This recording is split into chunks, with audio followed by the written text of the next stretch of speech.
Dr.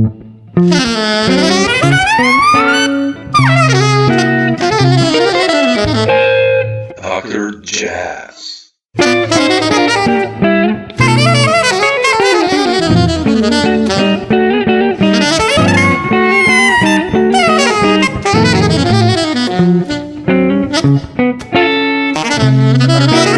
Dr. Jazz. Like when I was 15, there was like Rai, you know, the Italian TV Rai? Sure. They made a broadcast of you. I mean, you played with Henry. Yeah.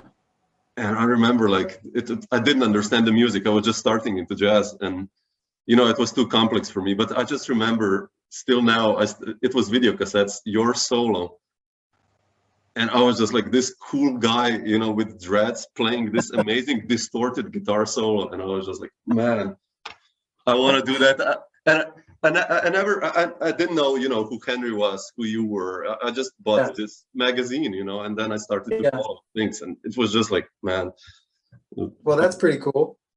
Was that, do you remember, was it from Perugia? Yeah, exactly. Perugia Jazz. Okay, Jazz. That was a nice gig, actually. I remember that show and that gig. Oh, really? Oh, wow. Yeah, and I haven't played Perugia since. Oh, yeah. It's become a pop festival almost. I mean, lately it's. Well, they've all had to do whatever they needed to do to adapt. Yeah. It's a nice festival. And it's a. I don't know. I suppose if I lived long enough, I'd probably see it swing back the other way. Yeah, let's. I mean, yeah, Europe is hopefully after this post-COVID will even open more. I mean, people are really eager on taking Europe now for live concerts, as far as I see. So that's a good thing. So. Yeah, I think everywhere people are really appreciating it, and there's some other things going on with the whole thing about recorded music and how it's distributed, how it's delivered, that it just makes it problematic for the creators of music, you know. Yeah. And that's at every level, really. Yeah. And it hasn't been successfully improved or fully addressed yet, even though I remember reading in The Guardian back in late winter, early spring of this year, that like Ed O'Brien from Radiohead and Jimmy Page, and I think even some point of Mick Jagger may have, but Kate Bush and Paul McCartney going before, you know, the MPs and testifying about how streaming, because in an era when you can't perform live or sell merchandise or do all those other things, that, you know, streaming is it's actually essentially criminal from my point. Yeah. You know, I agree. Yeah. So, and there's no, I mean, you know, that, as we say, that genie is out of the bottle. There's no way that you're going to push back the clock about streaming, because it's a useful platform. It's a useful way of accessing music. Everyone does that. So it's the royalty rates that have to be changed and addressed. Exactly. Especially for creative music, like you said now, you know, like all these platforms, like from, you know, Spotify's and Deezer's and whatever, you know, for creative music that we do, or avant-garde or whatever we want to call it, there's nothing in it. It's basically like, you know, if you check, even if you have many streams or whatever, it's like zero money you get. It's bizarre, really. Well, Melvin Gibbs and I were talking one day, and he just said, you know, look, if this is basically the equation is, you know, you spend however many thousands of dollars to produce a recording, and then someone streams the track and they're paying a fraction of a penny for it. Yeah. This is basically, that's, if you're doing that as a professional musician, you're essentially a hobbyist, because it doesn't, you know, the economic imbalance doesn't justify the other. Exactly. Yeah. So anyway, that was one of the things that was up in this meeting discussion and other things like that. But no, but it's true. Yeah, it's like with every, you know, I've done so many interviews now, like these talks with musicians, and like half of us or them, you know, of you brought this up because it's like really an important subject that needs to be solved, but somehow it's just, you know, there are platforms like Bandcamp, maybe that's Bandcamp is in the right territory. direction. Yeah.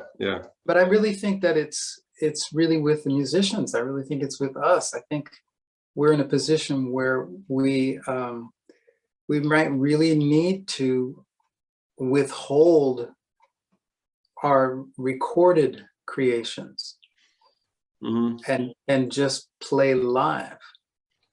We can record, but we probably ought not release anything. Maybe, and well, because you know, it's, I mean, you know, for some reason we still make CDs, and how many people have CD players? Exactly. You know, musicians have CD players, you know. True. And True. In terms of vinyl, it's just a storage issue, and it's impractical. And since very expensive also. Yeah, and since the pandemic, the manufacture time and shipping is just almost a year out. And otherwise, you know, we're just releasing something that, you know, you just spent, you know, anywhere from $5,000 to $10,000 and up, $10,000 to produce. And you know, so it's but it's on the musicians to just say no. You know, to collectively find a way to and I don't even like actually being in a position where I'm in a position of saying no to somebody about music, you know, about sharing music. But I know what you mean. Yeah. But it's unless something fixes that equation,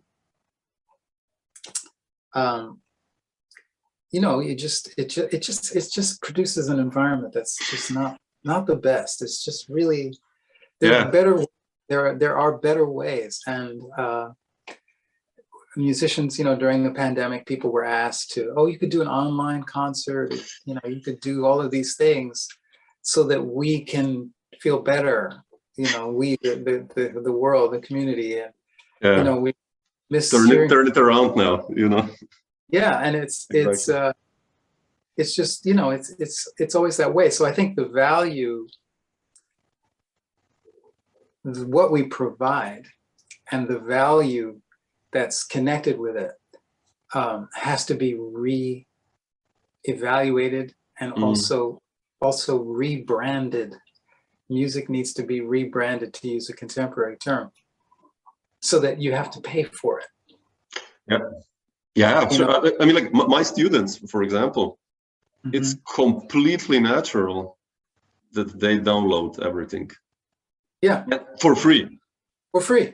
Yeah, of course. You know, we were just talking about that in this meeting. We were talking. It's like you know, it's like, you know, for me when buying CDs, I remember, like, you know, for instance, one of the first albums, it's funny, you're connected to some of the first albums I bought, was, you know, Cassandra Wilson's work, Newman Daughter.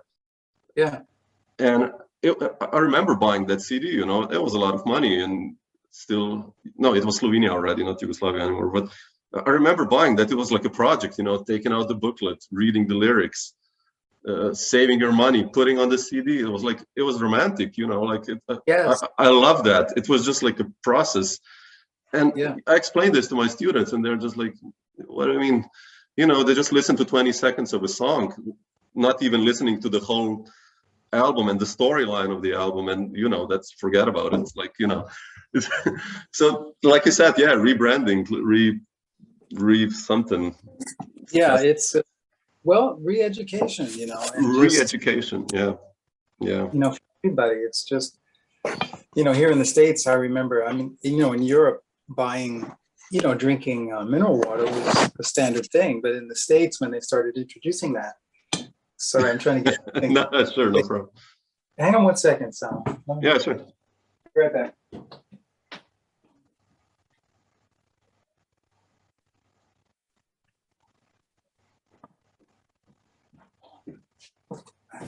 should work. You know, they had to teach everybody how to pay for water. Yeah. Because water and music has become like that, but it's one of those things that many people feel entitled to. Like, Yeah, I agree. Yeah. Water's free. Music's free. Why should I be paying you for it? Yeah. So, Yeah. but now people go to the store and they spend big amounts of money on various exotic bottles of water, you know, Exactly. Yeah, I know what yeah. freshly dripped from the leaves of a young cacao plant in this mountain springtime on the island of, you know, Fiji. Yeah, Dolomiti Mountains in somewhere, you know. Yeah, exactly. Yeah. So, it's bizarre. But yeah, we'll see. I mean, it's, but like you said, yeah, re-education, I think, and just teaching the younger people to starting to value the music more. That you actually, you know, you practice for tens, or not everyone who makes album, of thousands of hours, not only on your instrument, but thinking about music and everything. And, you know, people just don't value that anymore. Yeah. Or some do. Okay, I will not generalize so much, but okay. Yeah, it's a funny set of conditions, but here we are. Here we are. Just we talked about Henry and this Arai recording, and you know, I think Stomu was also on bass on that one. Yes. Yeah. And I watched the other day, like you guys did a recording or a concert in Roulette in Brooklyn, like I think it was this year for Living Lovers, and you know, I love that duo so much. You know, like revealing Castan's album, like it came out a while ago. I loved it, you know, the compositions and the intimate value you achieve. And I wanted to ask you, how did you guys start playing together? And what makes it so special with Stomu? Because when I listen to you, it's so intimate in a way, you know, the music is just, no ego seems to be involved, at least. Yeah, no, it's, thank you, first of all. And then, yes, it's quite interesting. I met Stomu, he was playing a concert with a cellist named Michelle Kinney, and it was a trio she had called Mississippi Peace. And the trio was herself on cello, Jason Huang on violin, and Stomu on electric bass. Oh, wow. They were playing acoustic instruments, and Stomu was playing electric bass, and I remember going to this venue to hear them. And I didn't know who Stomu was, but knew Jason and Michelle. And so I listened for a while, and I was just really struck by the way he was able to blend with them with an electric bass and his choices, you know, in dealing with that. It was really impressive and really great. It just so happened I had just returned from India, where I'd been with Henry for about 2 weeks, two or 3 weeks. And he was putting together the band that would become Make a Move, which is the band that you saw in this video. And we needed a bass player. Henry said, well, look, keep your eyes open when you get back to New York. If you see a bass player, get in touch with me. And I saw Stomu and I thought, this guy could be perfect, you know? So I went up and introduced myself, and I asked him if he knew who Henry Threadgill was, or would he like to audition for a band, Henry Threadgill. And he just kind of said, yeah, but I learned later he didn't know who Henry was. Oh, wow. And it was actually myself and J.T. Lewis and Tony Cedrus, because Tony and I had been there, we came back together. Yeah. And I had called Henry and I said, hey, we were looking for a drummer and a bass player. And I said, you know, J.T. Lewis called me the other day. He might be just the right thing for the band. So he was like, yeah, okay, cool. Let's start with that, see how that goes. Because he was in India for all this time, like through the winter. So we get together, Stomu comes up to JT's loft in Midtown Manhattan, and we play some of the music, the four of us. And it was like Stomu left and we were like, so what do you think? And Tony was a little unsure at the time. He wasn't sure. And I really liked him. And JT was like, yeah, I think he's cool. I think he's cool. So I said, okay, I'll let Henry know. And I told Henry.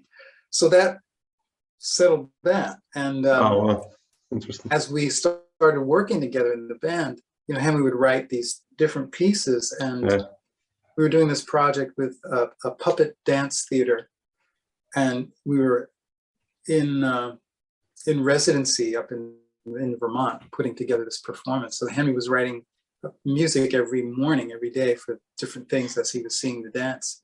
And one of the pieces featured a duet with Stomu and I doing some stuff. Okay. And I was playing soprano guitar for that. And, you know, I noticed this kind of common sensibility that we sort of had. And, you know, again, everybody's just kind of getting to know each other. And then we went to New York, we did the performance, and we're playing that piece. And after one of the pieces, Stomu's girlfriend at the time came up afterwards. She said, wow, she said, that was great. She goes, but you know, when you and Brandon play, she said, it's like the sun coming out. Oh, wow, man. And she was a musician herself. She was a classical musician, violinist. Wow. And so that remark wasn't lost on me. And it also confirmed something that I was sensing, but now here's somebody outside of the situation saying something even more grand. And eventually I said, hey, Stowe, well, let's do a duo concert. So I think the first one we did was probably back in 2000 at Tonic at the time. Wow. And then in 2002, it kind of became official. You know, I remember I'd been in Greece and came back, and I said, hey, let's do a gig at this place downtown. We did, and that was the beginning of For Living Lovers. Interestingly enough, Samo, the quality of what we do, and it's, how can I put this, man? I mean, I don't think it's not for the jazz world, but but I think that the jazz world, and I don't mean everything in the jazz world, but yeah, sure. You know, the contemporary current jazz reality or sensibility kind of is not going that way, or yeah, yeah. I mean, I'm looking for language because I don't. I kind of know what you mean. I mean, yeah. You know what I mean? Yeah, sure. And so it's kind of, I always end up calling it, you know, creative chamber music, or you know, creative music that's, yeah. And it's all acoustic, and as you said, you know, when we're playing, it's not, you know, some things we do now live have a particular metric, obvious metric. Yeah, listen. Yeah. But more often than not, it's like we're breathing. You know, we're playing things and breathing in phrases and the way things are negotiated. And in my writing, a lot of it can sound improvised when in fact it's actually composed. Yeah, how did you do that? Let's say Meadows and Chant, like those, you know, I remember those tunes because they have such beautiful melodies.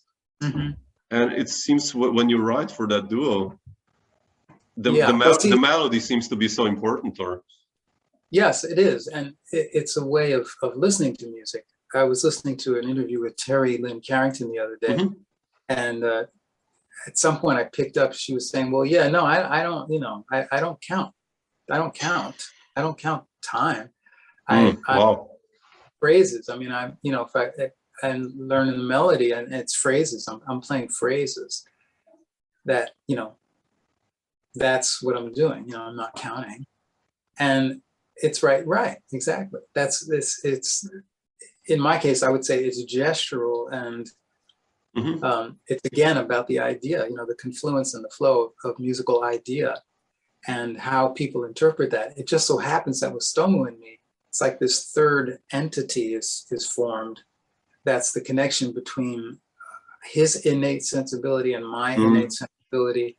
And we have a kind of a shared sense of musical value. These are some of the things I would, if I had to pinpoint, I would say that. And then some of it is just like practically just mystical in a way. Yeah. Because it's not like, you know, it's not something that we've ever explained in detail. It's just So it's really kind of great that I have that musical relationship in the world. It's really quite nice. No, it's nice what you mentioned, like this chamber-like quality. You know, this third factor for me is space when you guys play. Yeah, like, exactly. Because you're just like, you know, it's like when I listen to this duo, or even when I listen to you in other contexts, you seem to serve the music always. Maybe yeah, that's you it. know, which is, you're like a team player. I mean, you know what I mean? Like it's all about the music when I hear even, you know, Puppet or like the quartet recordings, the acoustic ones. And it's like Frizzell, you know, Bill Frizzell is for me the same. You know, it's just like, it's about the music, and whenever I put you or hear you in a context, it's just like, man, okay, how did you come out with that without even like, you know, being there, okay, here, I can play this, of course I can, but I will not, because, you know. Yeah, well, I'm always thinking about dimensionality in the music, like how can I create more room in the music, more space in the music, more ways to navigate in the music. And a lot of times it's what's, you know, what's left unsaid, or you know, implied, what's implied. And you know, that's not a radical idea. It's just an idea that involves, as I've told certain students at times, different people over the years, you know, when someone is, quote, soloing, you know, they're not playing alone. And if they're really smart, they're playing the whole band as their solo. You know, they're using everything that's going on to craft this directional possibility. Yeah. How I think about it, right? Yeah. And there's lots of different ways to do that. And I think that's all, it all comes down to listening, really. One of the, I mean, you know, look, the best musicians on any given situation are going to be the best listeners. Oh yeah, sure. Yeah. You know, and that's what, and as you say, it's like, yeah, it's this whole thing that's being sculpted and created. It's not just like, okay, here I come, you know, here I am. I just landed in from Planet 7, but that can be okay too, you know, if it serves what's going on, you know. Yeah. I mean, you have so many bands and projects also that, you know, you get to feature all of your ideas. Although even like in Harriet Tubman, it's again a different type of space organism, but it's just an electric one. That's how I hear it. I mean, that's accurate. Yeah, that's accurate.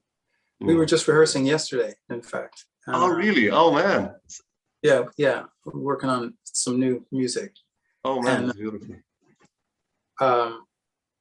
Yeah, it's, you know, Harriet Tubman is another unique entity because it involves a practice of, and I'm using the word practice as a way of going about something, of allowing, right? Yeah. And then finding the way to participate or contribute, or again, or expand, or dimensionalize. It's one thing I say, what's going on in the music. Yeah. And that's very exciting. It's very exciting. Also, sometimes it can seem frustrating, but if it feels frustrating, that's because somebody's trying to push too much control onto the situation. Yeah. You know? No, I love that band as well. It's just like, it's completely different than what you do, you know, with Stomu. It's but on the other hand, it's almost the same, you know, like which is beautiful, you know, that you do that. So yeah. Brandon, I wanted to ask you, like, you said the best musicians listen, which is true. And you know, I have you on one record with Oliver Lake. And you know, I watched a video with Leroy Jenkins. You know, he was, you know, one of my favorite guys like ever.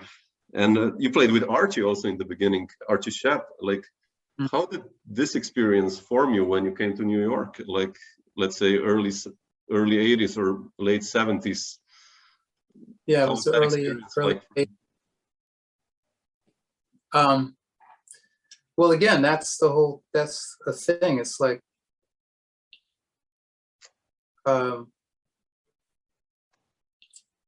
you know, musicians will, it's interesting how things, like Archie heard me before I was aware of it. Right? Really? Oh, wow. Yeah. How did that happen? I mean, Well, I was living up in Massachusetts in Amherst.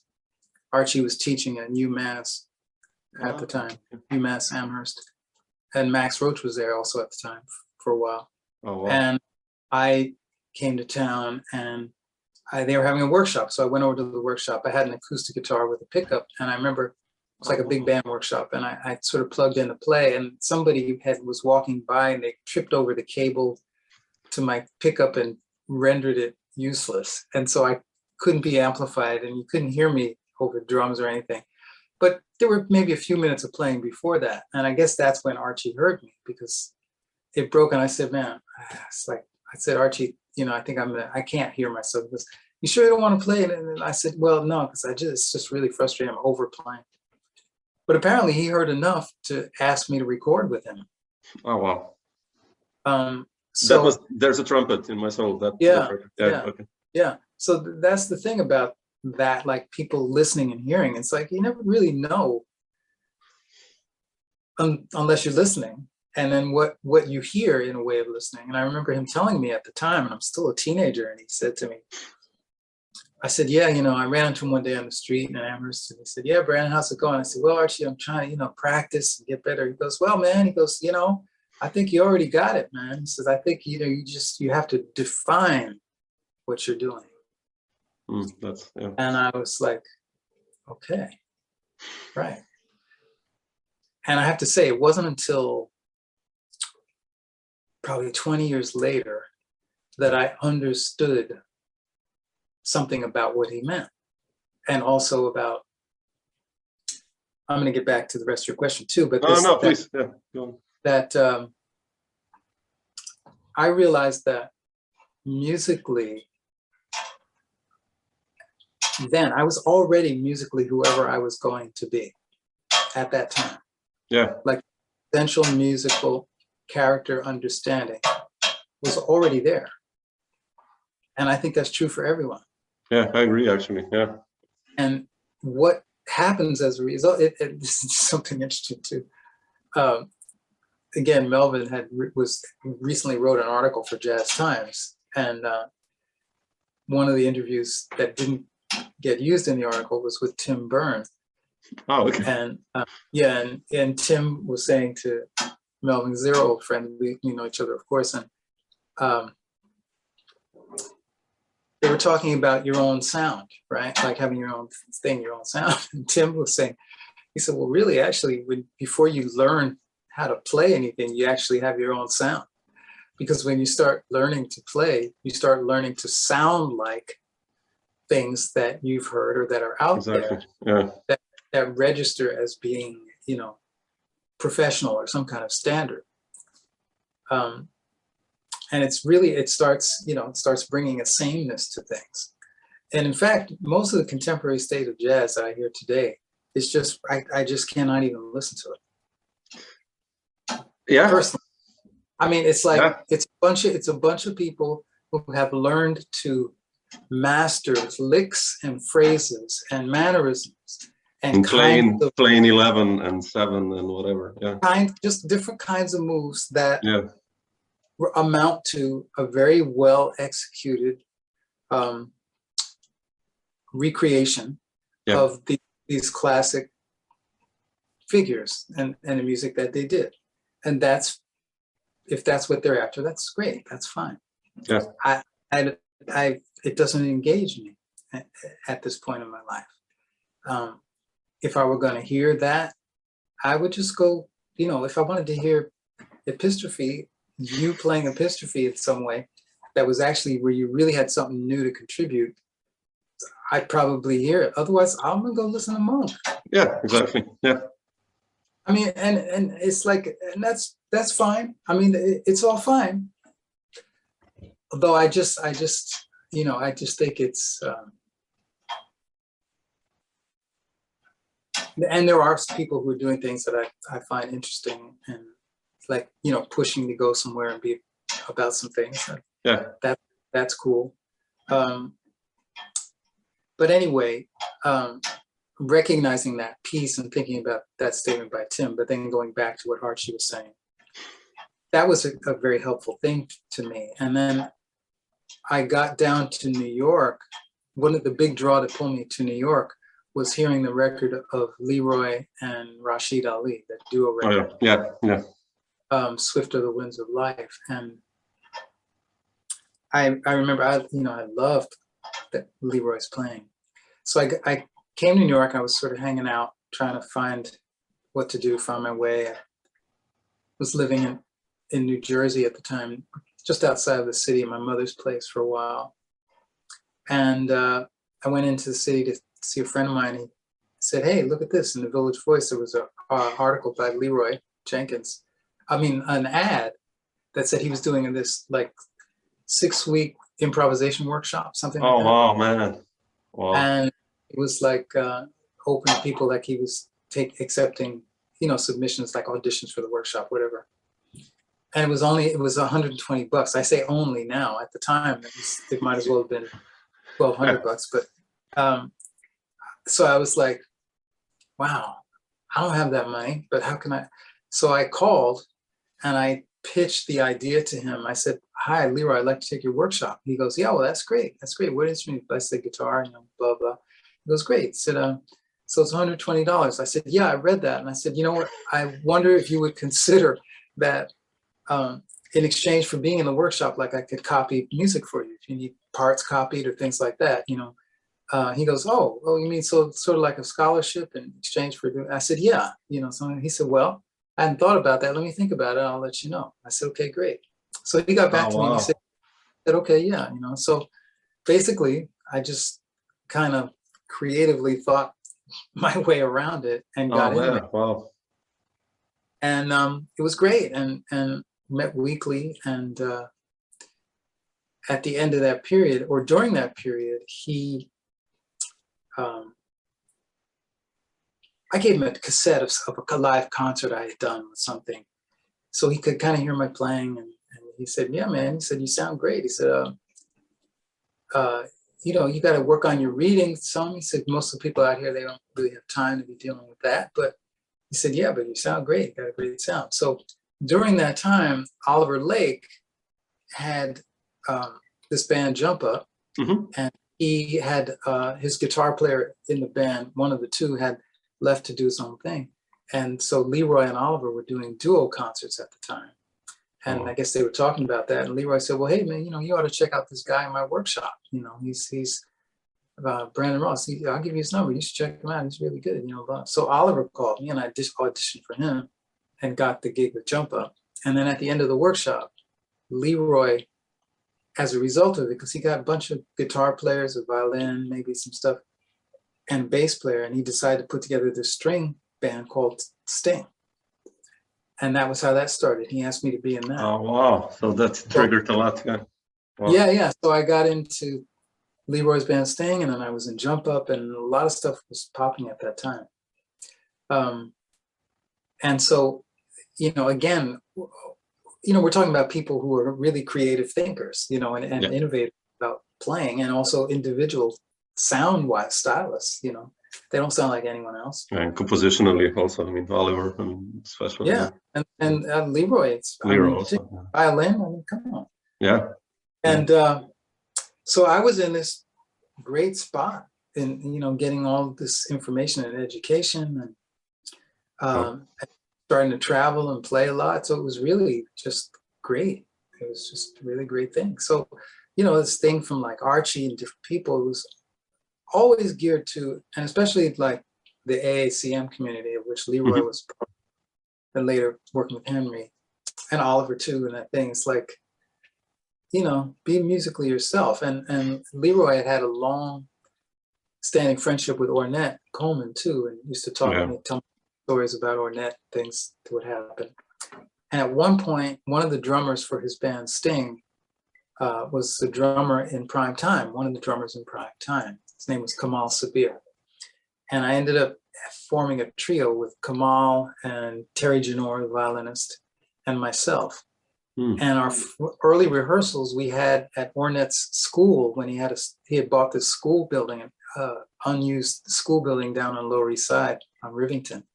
And I remember going there to rehearse, and it had this security gate up at the top, and you go through the stairs. And it was, it's like New York back then, the early 80s, in Alphabet City. Everything was kind of like, am I going to make it out of here alive? Oh, shit.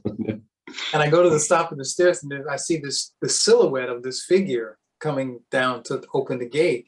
I can't see any facial features. I don't know who it is. I know I'm going to Ornette's building. And then this voice says, yeah. He says, so how, the way Ornette would speak, he said, how's the music business? And I was like, and I realized, I'm going, oh shit, this is Ornette Coleman talking to me. And I said, well, Ornette, I don't think I'm involved enough in the business to be able to say. Yeah, he goes, a long time ago, I decided, there's the music world and the music business. And a long time ago, I decided I'd rather be part of the music world. And then the other thing he said, we went up and rehearsed and played, and Ornette came out and he was videotaping us. And this big room with these speakers, things that he had set up for rehearsing in prime time. He said, yeah, always be musically yourself. Yeah. Now, that at the time, the import of that, I was young then, I'm still in my 20s, and here's Ornette, which was the thing. And I heard that, but I have to say that if there could have been a Zen koan that would work my whole life, that would be one of them. Yeah. And another thing he said is, I heard him say, so I used to, drop by and sit in on rehearsals with Prime Time, just be in the room just to hear him talk and work with it. And he'd say, play the idea, not your instrument, play the idea. And that is another big one, because so many of us play things based on where we are on the instrument or the thing of the instrument, or making moves and stuff. But when you follow an idea, when you play an idea and pursue the idea, you're going to go wherever you need to go. Yeah. Right? Yeah. That's two good ones. Yeah. To know. Yeah. Yeah. So a lot of the whole thing, just referencing back to the other stuff about what I hear a lot going on in the jazz, in so-called jazz, people playing the art of things and all this stuff. It's just kind of like, okay, that's cool. But at the end, what are we going to give you? I mean, or not that you need to get anything, but it's like, I just don't come away with anything like that. It just feels like a, unless somebody is really delivering something in terms of musically themselves, it's just kind of like, okay, that's great. You sat in a room for enough hours to learn how to do that, and you repeated those things enough times to be able to do them. But where's your musical freedom or musical statement or musical signature that's actually you?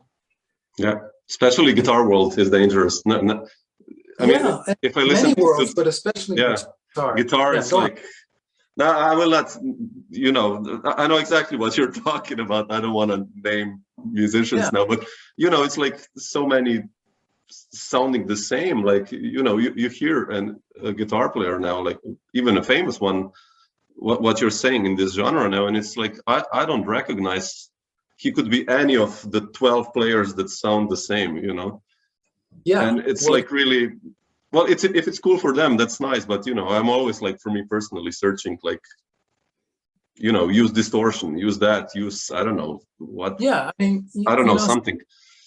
Well, that's another area too. There's a couple things. One, I was thinking like, okay, so we know by observing nature that redundancy in nature or a closed system, a closed set doesn't survive. Yeah. Right. You have to have the influence and this merging of contrast, right, for things to expand and produce new. new possibilities or fresh outcomes. So there's that. And in music, it's very similar. It's the same thing.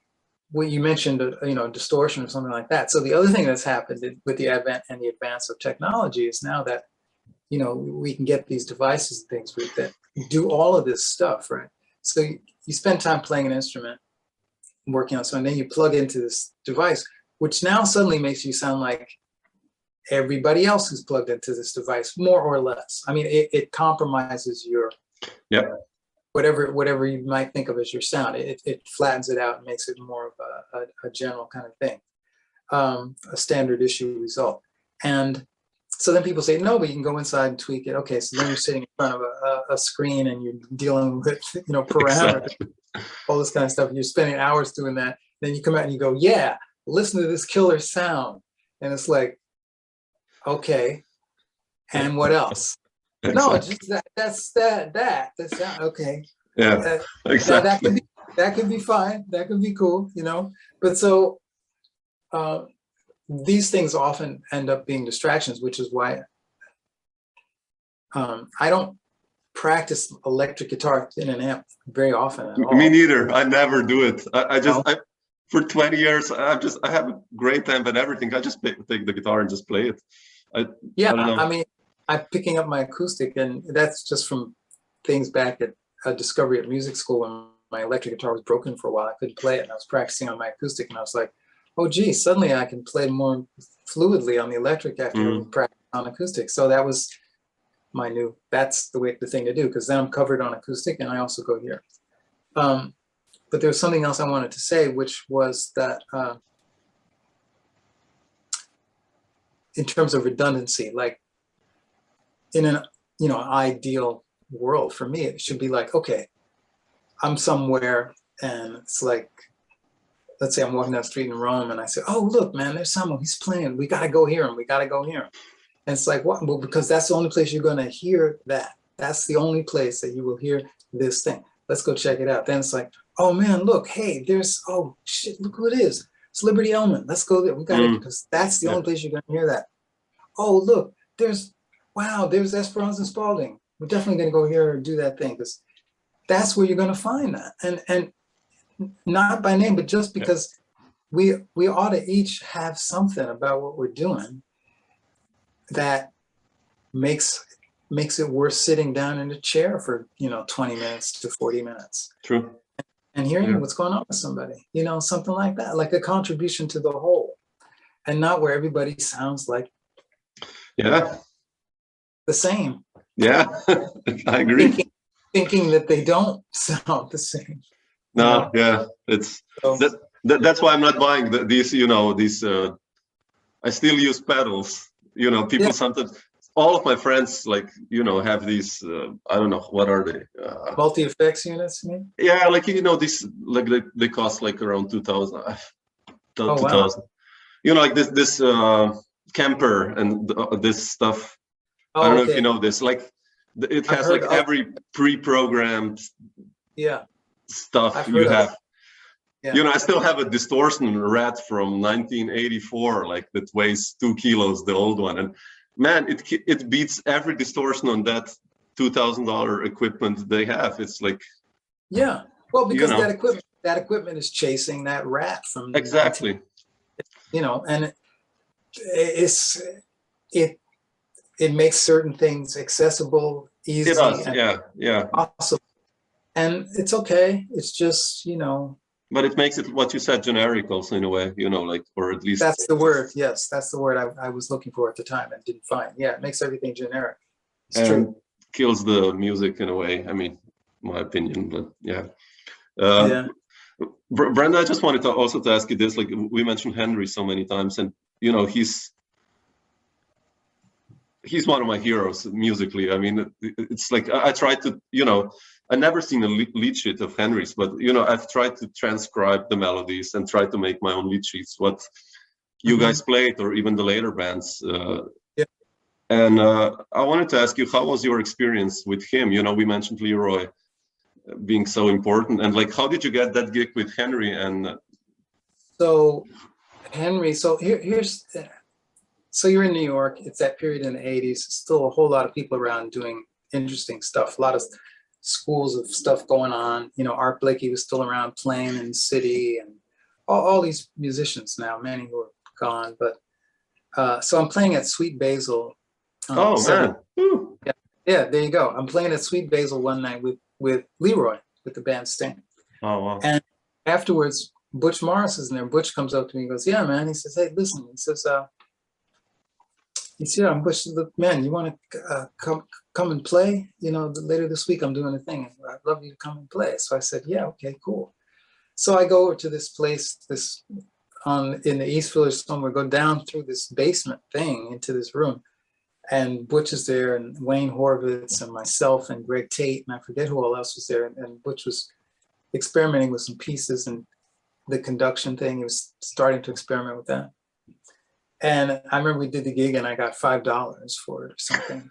But I was like, okay, I'm cool with that. I was just like, damn, this is like, it might have even been less. It might have been $3 or something, but it was distributed fairly between everybody. So we did that. And then I started working with Butch here and there and doing stuff like that. He'd asked me to come. And one night, I was at the Brooklyn Academy of Music during their Next Wave Festival, and Butch was there, and Henry was there. And they were talking, and I saw Butch, and I went over and said hi. Henry had known me previously. And he said, "Hey, man." Henry goes to, what are you doing? I said, "Well, he goes, you want to play?" And I said, "Play what?" And he goes, I'm putting something together. Do you want to play?" And Butch goes, "Yeah, he wants to play." Butch looks at him and goes, "Yeah, man, he wants to play. Get him." He says, "Yeah, man." I'm putting together something. I'm going to call you." So he called me for what became Very, Very Circus. Wow. And and that was really an important moment, because it changed so many things for me at that point. Here's something too. I've told this story before, but so I go to this first rehearsal, and Henry's got this music, and the band is like 2 guitars, and there's 2 tubas and drums, and Henry on saxophone, and Curtis Folks playing trombone. Gene Lake, E.J. Rodriguez was the drummer at the time, percussionist drummer. And so we're playing this stuff, and then Henry says, he goes, "Okay," he said, "Look, y'all," he said, "the guitar players, you guys, if you play chords, like, these chords I got up, I don't want to play only 2 or 3 notes. And if you, voice things, open voicing whenever possible." He said, "Because oh wow, okay, too much information with, you got like 12 strings here, and if you're all doubling up, playing more than that, it's going to crowd the field," right? Because his orchestration is very specific, obviously. And so in order to do that on guitar, as you know, it's not something that people typically are going to be strumming when you're playing an open voice, because you got a lot of dead strings or traffic that you have to navigate like that. And I had always done right hand exercise practicing since probably when I was in my late teens. So I was like, okay, well, fine. So it changed the way I played to play that music. And plus the kind of stuff that he was giving. It's not like you're going to sit down and see that if you're in a typical jazz big band, if you're in school or out of school, or all these kinds of things. You might see some written lines, but chord symbols and rhythm stuff. You're not going to see a lot of what he was putting in front of me. And Masuja, the other guitar player, both of us. And so that's one of the things about that. He was thinking about music, not guitars, or tubas per se, in terms of what they could do. Yeah, they're obviously, you don't write something that they can't possibly do in terms of range, but in terms of challenge, there was always something there because it was about music. It wasn't about it being guitaristic. It's like, here's this musical idea. Here's what this is. Yeah. How are you going to, can you negotiate that? How are you going to negotiate this? So there was a piece of music when I first started playing with Henry called Exacto. And it had this like chromatic motion of these augmented triads moving up or down at different points a certain way, and some other stuff going on. And the character of the piece and the music, I remember after that first rehearsal coming home that night, and I felt like I was in some kind of like Edgar Allan Poe short story where Oh man, that's beautiful. it was just like, it was just going over and over in my head, like this obsessive, relentless sound of the song. And I woke up in the morning like going, I don't know if I should be playing this music. You know, I thought like the vibration of it, where it was taking me, I was like, I don't know if I should be playing this. And I was like, well, I'll see how it goes. And I go back, and there was something that happened for me, like this moment. It wasn't like a click, but it just this shift in my musical perception at that point, where it just shifted into this other frame, this more open frame, this other kind of thing. And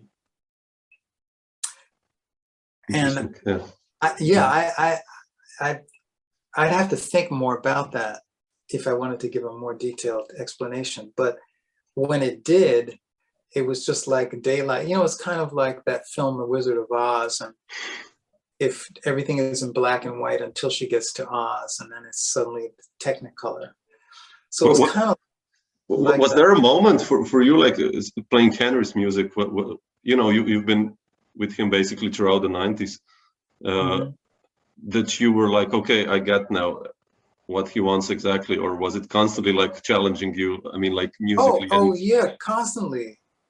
That's one thing about Henry. He, one of the few musicians that I know that he doesn't repeat.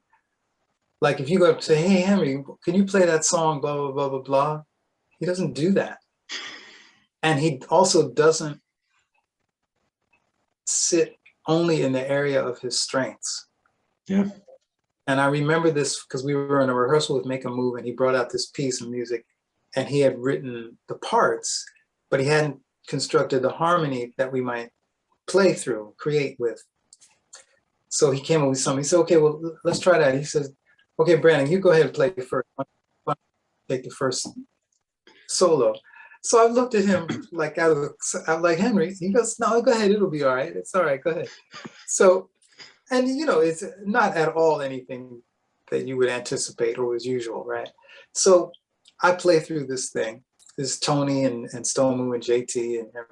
And I play through when we finish. And I go, I said, shoo. And Henry goes, how was that? I said, man, I mean, and the guy said, JT goes, yeah, that sounded great, man. He said, that sounded great what you played. He was like, yeah. I was like, wow, I don't know. I said, and Henry goes, so how was that? Was it all right? I said, well, yeah, I mean, I could get there. He goes, you couldn't play any of your regular stuff through there, right? I said, no. He said, okay, good. Those are the ones we'll use. Oh, wow, man. Yeah, exactly. Exactly.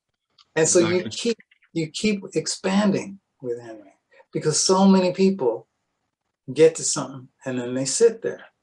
And that's okay. But it's not, I've not ever seen Henry do that. Yeah, you know? That's amazing. That's amazing, man. Yeah. It's always moving. Liberty told me the same thing. Like, you know, Henry brings out, you know, it's like, yeah, you can just play in minor seconds and this, and it's just like, and you know, it's just like a mind boggle what to do and how to approach it, and you know, it's amazing. Yeah, you know, I remember when Liberty started working with Henry, because we Make a Move was still existed when Tsou had started. Oh, okay. And he had started bringing in the intervallic stuff a couple of years before, and that was when he would spend the winters in India, and then he'd come back to the States in the spring. And when he first came back with the intervallic stuff, I remember we were rehearsing in a studio space that we had with JT and I. And Stomu and I were looking at this stuff, the way he was writing it out, and it was just like, wait, what? But then, interestingly enough, when we worked with stuff, we did some stuff, and then Henry would go back to India, and when he come back the next time, we look at it, and somehow it had integrated somehow. You know, it's like the subconscious was working on it all the time. But it's actually how I play now most of the time, and it just makes sense. Yeah, you know, it really makes sense. So it's like anybody you can get with that's doing something like that again, and it's a school. I remember walking into it. Tsou was playing at the Jazz Gallery right before the pandemic, I guess, and I went by to catch a show, and one of the people that works on the record label that Henry's with these days was there, and I came in and Liberty was standing right there. He saw me and goes, "Hey man," I said, "Hey." He goes, "Oh, the old guitarist and the new guitarist." I said, "No, alumni." Oh yeah. Because this is a school. It's not this is a school of thought. It's a school of musical thinking. And that's the thing that there's not enough of these days. I agree. Yeah, man, it's like, you just check the bands of Henry Threadgill and of Roscoe Mitchell, or, minds like that, and you check the musicians who worked in these bands and how they sound now. Yeah. Oh yeah, there's definitely before and after with me, with him. Yeah, and it's just like afterwards. Speaking about originality and approach, and it's just like I always do that. I was like, man, that's who to check and what to do. It's just like amazing, yeah. But so that was how I connected with Henry. It's like this, it's just like somebody taps you, says, "Hey, you want to play?" Or, "Hey," and it's like that thing. That's a thing, because you don't know who's listening to you, or who's what necessarily, Yeah, amazing. How did you juggle during the 90s that this, I mentioned Cassandra Wilson before. Yeah, with Cassandra and Henry. And Cassandra, yeah, how was that? Because, I check your discography, or I even check the records I have you on, and in the 90s for you must have been like, musically and everything incredible, I guess, or... Well, there was a lot of good stuff going on. The thing about it was that, Cassandra worked a lot as a singer, of course, and the result of that is that it was the direction of the music and the context, which is something that I created with her. So between the producer Craig Street and myself and Cassandra, and it wasn't something that you could just find somebody else down the street and say, "Hey, yo, dude, come on here, do this." Again, it was not that kind of thing, which is why I think it had the resonance it had with people at the time. But so Cassandra was more busy and Henry was less busy, because around that time, his recording contract with Columbia ended. Oh, yeah. They opted not to pick it up, which was a terrible thing for Make a Move, because we were the last record in his Columbia sequence deal at that time, the first record. And then we went for another 5 or 6 years without another record deal. So there's all this music of Make a Move, because he continued writing and we continued playing, but that was not ever recorded. Oh man, yeah. Until the last record, which by then JT Lewis had to quit the band to move on and do some stuff because we were so inactive, and Tony Cedrus had gone maybe back to South Africa, I think, and so Brian Carrott came in and Daphnis Prieto came in for JT, and so there was always this kind of thing where now it's this new sound, this new thing, but we were working somewhat, and personnel was changing. It was a very tough time, and it's unfortunate that we didn't get to record more. And then when he put out the last record of Everybody's Mouths, and Up Pop the Tulips with Tsou, he was trying to make a statement of combined projects, but he released them as separate CDs. And so I think people said, "Oh, well, this is the latest thing he's doing." And so when he was trying to get booked for stuff, they kept asking for the latest project of the promoters and not the previous one. So as Daphnis Prieto says to me whenever I run into him, he goes, "Yeah, we're in a band together." He said, "It's true, because Henry never fired us. He never fired anybody." We just haven't worked in about 20 years. Yeah. Yeah. Amazing. It's true. It's beautiful. But so that was the thing. It was not really, I don't think I ever Yeah. had a conflict. You know? Yeah. Yeah. Brandon, just not to take too much of your time, I just wanted to ask you this since we started about talking about For Living Lovers also, and I wanted to ask you about costume and you becoming a band leader. Like, at what stage did you feel like? I mean, I guess you, of course, led your own groups before, but when was the moment you felt like, okay, I want to record this stuff now and do it? Well, I felt that moment from the beginning. I just never, all the labels that I went to didn't, they were like, wow, yeah, this is great work. We don't often hear work of this caliber, but it's not really the direction that we're going in, or, this and that. I heard that a lot, and I should have kept all those letters from those different labels, or something was about to happen with the label and then they folded. And I remember after I did Cassandra's first thing, Blue Light Till Dawn, and they heard all this stuff, and I went, Bruce Lundvall at Blue Note asked me to contribute something, so Craig Street was going to produce, and he gave something to Bruce, and he goes, this is not like the stuff I heard with Cassandra. He goes, but tell him to give me something I can sell. At the time I had a band with Don Byron and Melvin Gibbs and Dougie Bound on drums from the Lounge. Oh wow, man! And Don Byron, if I hadn't said that first, and also Sadiq Bey, who was percussionist and poet. Yeah. And the band was called The Overflow. We used to play at the Knitting Factory all the time. Oh. That started in like '89. Yeah, '89, and but I went to some other labels, gave them, they wanted to hear what I had done with Cassandra. They wanted to hear that thing. I was like, well, that's what I do with Cassandra, and this is what I do with me. This is what I'm doing with me.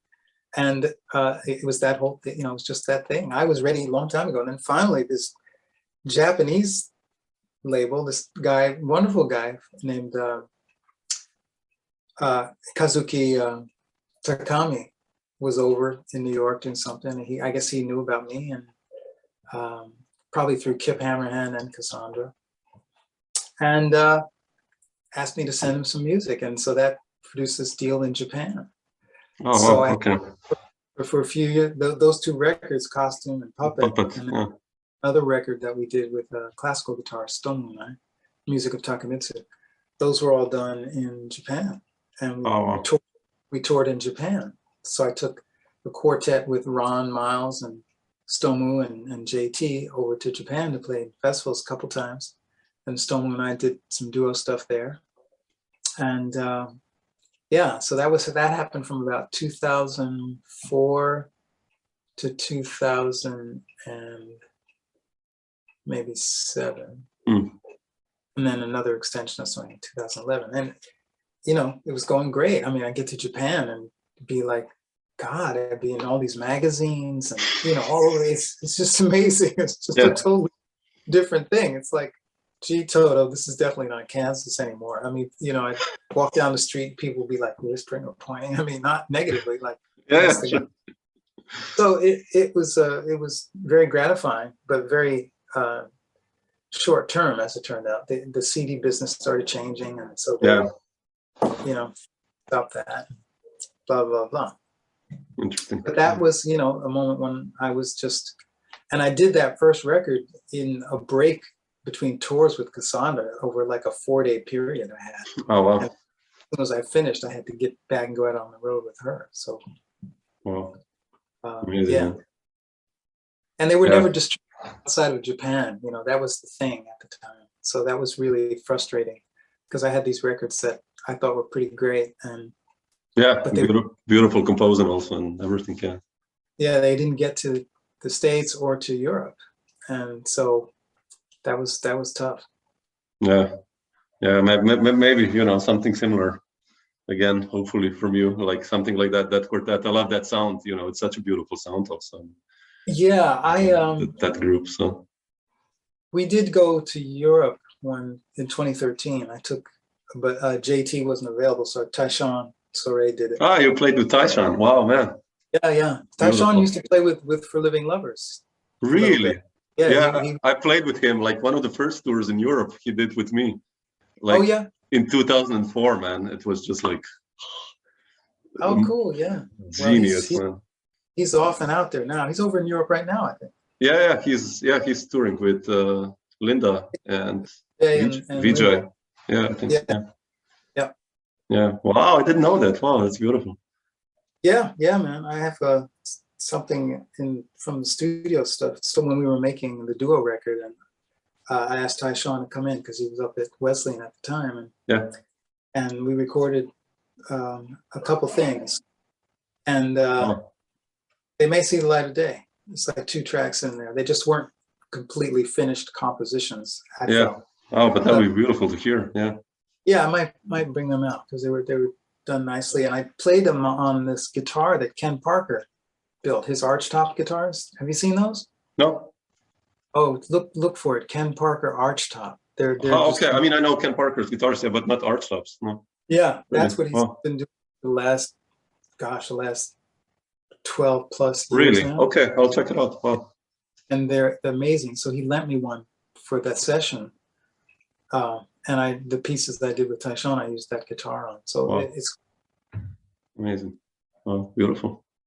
Yeah. Cool, Brandon. Thanks so much. I mean, I will not take more of your time, so. Oh, okay. That's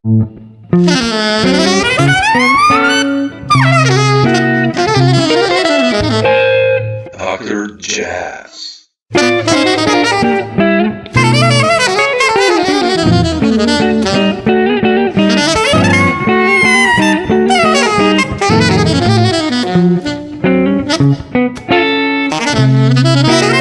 Dr. Jazz.